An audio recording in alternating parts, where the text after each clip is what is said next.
Analisa market mingguan gold Nasdaq Oil di akhir April dan memasuki awal Mei. Sobat trader, sebelum kita bahas analisa market minggu ini, ya kita flashback dulu dan review pergerakan market minggu yang lalu. Kita lihat ada apa di market minggu yang lalu.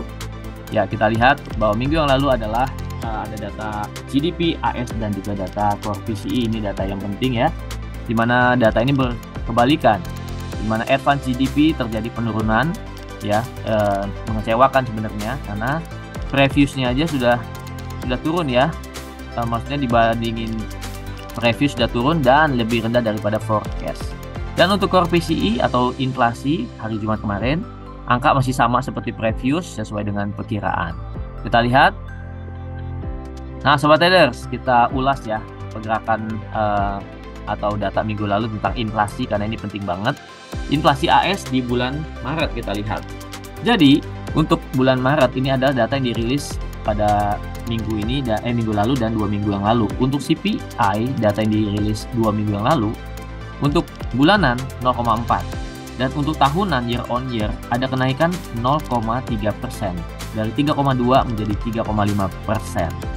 Sementara Core PCE juga angkanya masih sama seperti previous di bulan Maretnya ya. Jadi sobat trader, inflasi AS masih tinggi nih ya. Bahkan ada kenaikan di bulan Maret menjadi 3,5. Target The Fed itu inflasi 2%.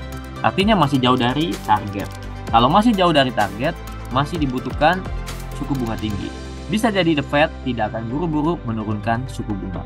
Bagaimana suku bunga akan dibahas ya pada pertemuan The Fed bulan Mei dan juga bulan Juni.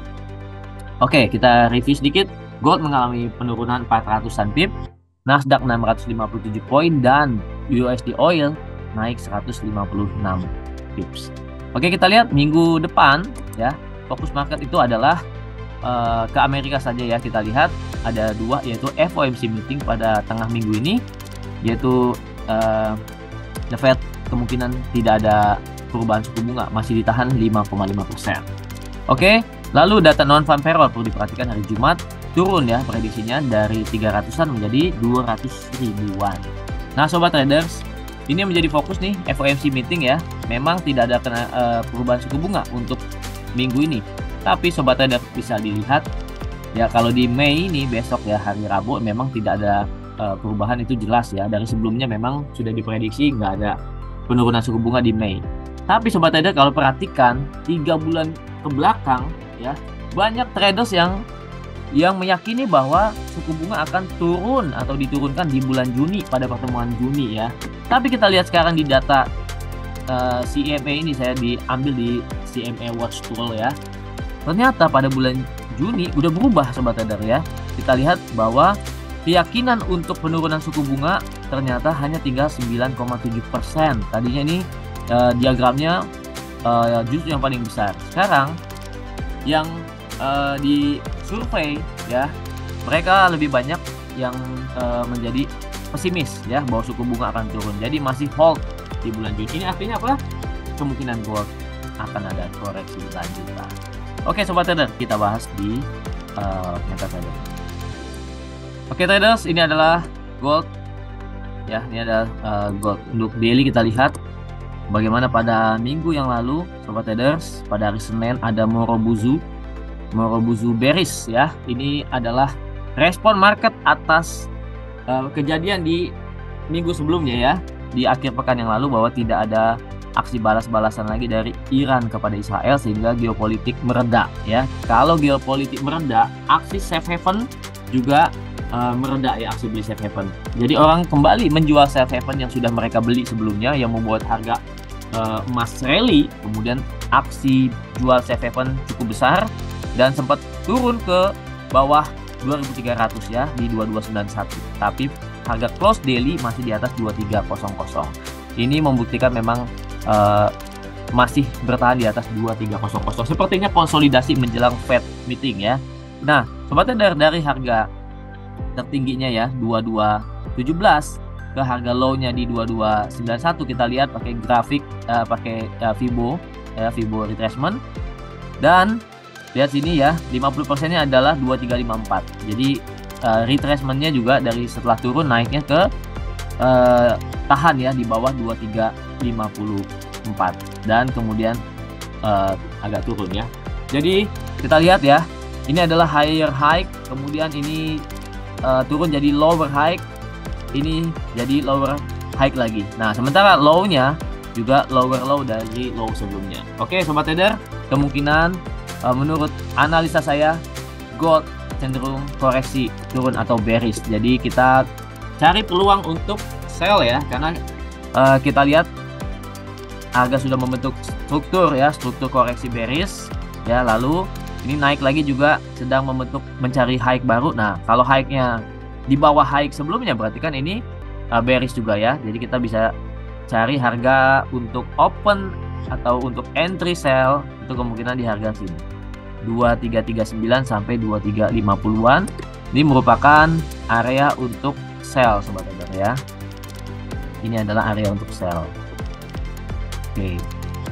Sementara peluangnya kita bisa cari peluang sobat trader paling tidak ke 2300 ya.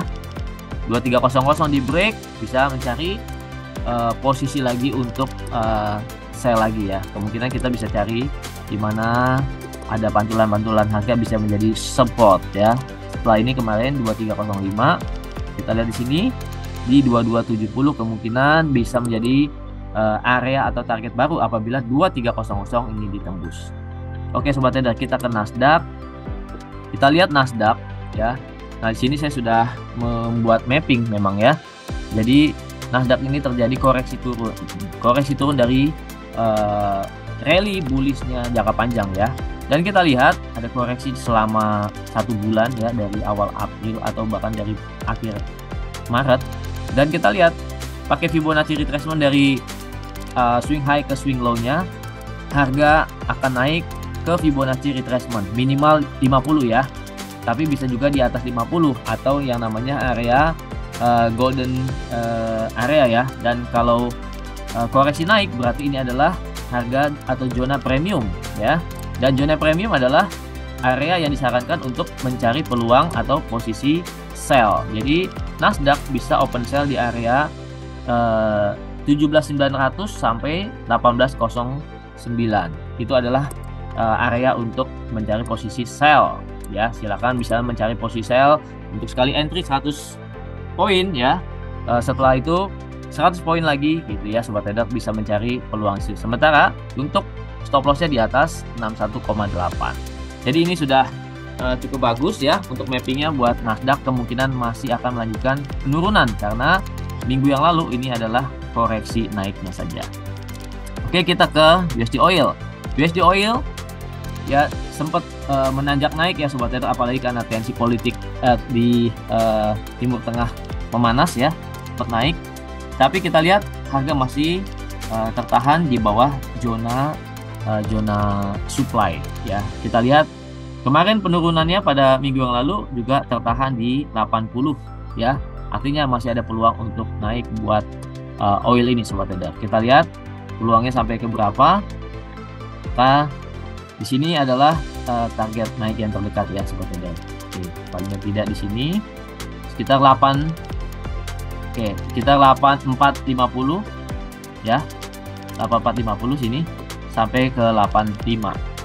Dan supportnya adalah di 81 sobat trader. Jadi kita lihat strukturnya untuk oil masih bullish. Manfaatkan peluang untuk penurunan gold, bullish di Nasdaq dan juga bullish di USD Oil. Oke, semoga sobat trader mendapatkan peluang-peluang untuk Nasdaq, gold, oil minggu ini. Oke, salam profit.